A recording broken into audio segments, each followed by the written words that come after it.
Hello mga kasari ko, hello mga sisi, magandang araw sa inyong lahat. Kumusta? Kumusta ang benta ng ating tindahan? Okay, ngayon ay hindi muna ako magpapakita sa inyo kasi magtutour muna tayo dito sa aming tindahan.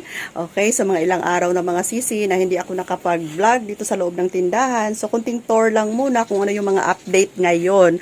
So si Kuya Dave ay kagagaling lang sa palengke and ako din, grabe mga sisi, naglinis ako dito. Grabe, sobrang daming kalat ng tindahan. Katatapos ko lang naglinis. Tapos ito dito, itong lagayan ko ng mga stocks, na mga overstock pala. Ayan, gi-arrange ko. Tapos nagpunas-punas ng mga alikabok. And nag-arrange ng mga, ayan, gi-arrange ko yung mga candies at saka mga biscuits. Tapos sa mga candies, mga sisi, kung napansin ninyo doon banda na side, ayan, bakante na siya, marami nang kulang. Sa mga chichirya natin, ayan, punong-puno pa. Katatapos ko lang din sabit ng mga malalaking chichirya. Ayan, nag-display ako ng mga nakatambak sa likuran ng mga chichirya para wala siyang bakante dito mga sisi. Puno siya tingnan kasi nga nasa harapan siya. Kailangan puno ito dito kasi pag magkalbo, pangit tingnan, parang nahahapay or nalulugi na si Ate Rose ninyo kapag magkalbo ito dito na side sa front. Dito sa ating lagayan, ayan, sa block natin na lagayan ng chichirya, black tray, puno pa naman yan. Ayan, sinisiguro ko talaga mga sisi na laging puno itong dito na party para maganda siya tingnan.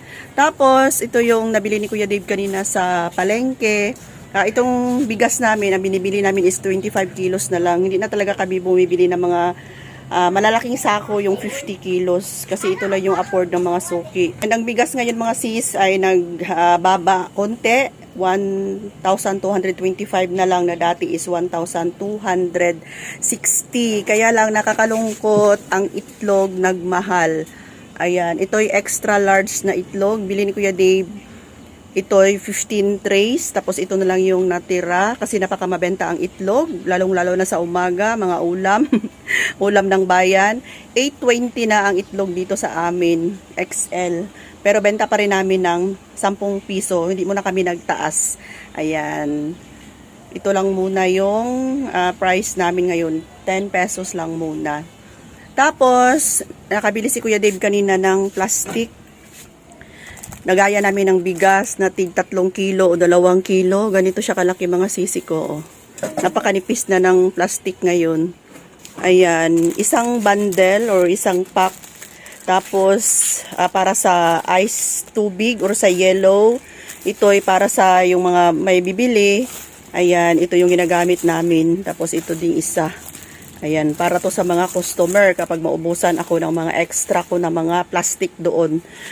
And, ito yung nabili din ni Kuya Dave kanina. Ayan, nagpabili ako ng another chichirya na sa palengke lang mabili. Kaya, nagpabili na lang din ako kay Kuya Dave. Ito ay Richie na malaki, Moby, at saka cheese it. Richie, ayan, Moby, ayan.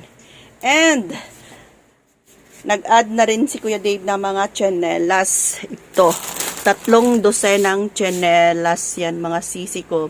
So, ang pinakamabenta kasi mga sisi dito sa amin ay yung big size. Ayan, size 10 and size 10 and a half ang binili ni Kuya Dave. So, ito yung price. 510, 1 dozen, tapos nasa 42 ang puhunan. 3 dosen na nasa 1,530. So, ayan, wholesale price po ito mga sisi. Okay, next ay may harina tayo. 4 kilos lang. Hindi na ako bumili pa ng maraming harina mga sisi kasi binubok-bok siya. Siguro yung iba is luma yung maibigay nila. Ayan, magre-repack ako mamaya kasi yung harina ko doon is paubos na. And meron tayo ditong luya. Ang luya is napakamahal. Ayan, pang ano lang namin to, pang konsumo. Tapos munggo, 2 kilo, sibuyas. Mas mura ng sibuyas ngayon. And bawang. And meron tayo ditong construction paper mga sisi ko. Ayan, ready na to para i-repack ko mamaya. After kong mailigpit itong mga napamili ni Kuya Dave. Dito na naman ako sa aking school supply. So, naubos na yung aking mga construction paper. So, mag-repack ako ngayon.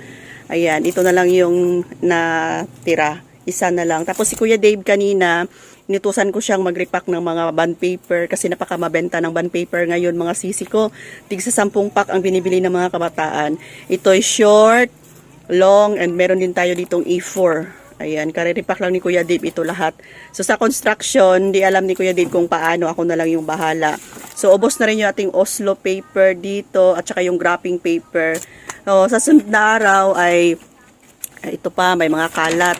Sa susunod na araw ay aalis na naman kami para mamili ng mga school supplies kasi marami ng mga kulang ang mga school supplies ni Ate Rose ninyo dito, mga sisi ko. Tapos may mga, ayan, may mga butas na dyan na bakante na. So ibig sabihin, ubos na yan mga sis. Ayan, maganda talaga pag may organizer kasi nakikita mo kung ano yung mga kulang na kailangan ng bilhin. Tapos sa mga diaper natin, mga sisi ko, may mga ilang butas na, ilang lalagyan na pala na wala ng laman. Pero sa EQ, bumili ako ng marami sa grocery. Nag-order ako kasi may stock sila na EQ. Kaya lang, ang ating Pampers ay out of stock sila. Ayan. So, dito sa ating mga alak, same pa rin, punong-puno. Kasi nag-stock na kami ng mga alak kasi magtaas na ang tanduay. Kaya kumuha kami ng 5 karton. 5 karton lang naman. Kasi last week ay kumuha kami ng 5 karton. Worth 7,000 yun. Tapos ngayon, 5 karton na naman. Ayan. So, full stock yung ating mga alak ngayon, mga sisi ko. Ayan. Paparating na yung December. So, dahan-dahan na akong mag-stock. Kasi hindi ko siya kayang ibuo lahat, i-volume lahat yung mga pamimili ko. Kasi napakalaki talaga ng puhunan. Ayan. So, ito dito na side ay may mga laman yan, na mga pansit canton. Tapos, ayan, may mga tanduay tayo. Ito yung mga nakuha ko kahapon na 5 karton. Ayan. So, okay pa naman yung ating tindahan. Marami pa naman tayong stock mga sisi ko. Okay. Tapos dito mga sis, puno na siya. Kanina wala talagang laman. Ito dito na party. Mga kape na, mga twin pack na naka-gupit-gupit na. So, katatapos ko lang din nagupit. Pati ito dito, yung mga swak, birch tree, yan, mga Milo. Para ready nang ibigay kay Suki.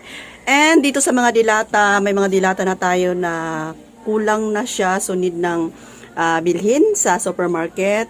Tapos, kare-refill ko lang ng mga Zone Rocks. Punong-puno pa yan dyan na party, mga sisi ko. Kabibili ko lang kasi sa grocery. Kaya, madami tayong stock. May mga power fresh pa tayo dyan. Ayan. Okay pa naman sa ating mga powder. Kasi kadi-deliver lang ng Unilever. Ayan. Di ko na lang pinakita sa inyo yung mga item na dumating. Ayan. Na-busy kasi ako mga sisi ko. Ayan. Dami pa namang stock dito sa harapan mismo ng ating sari-sari store. And ito lang yung wala na, yung malaking vegetable oil. Ayan. Okay mga sisi, ito lang muna yung update natin for today. Thanks for watching. See you next vlogs. Bye!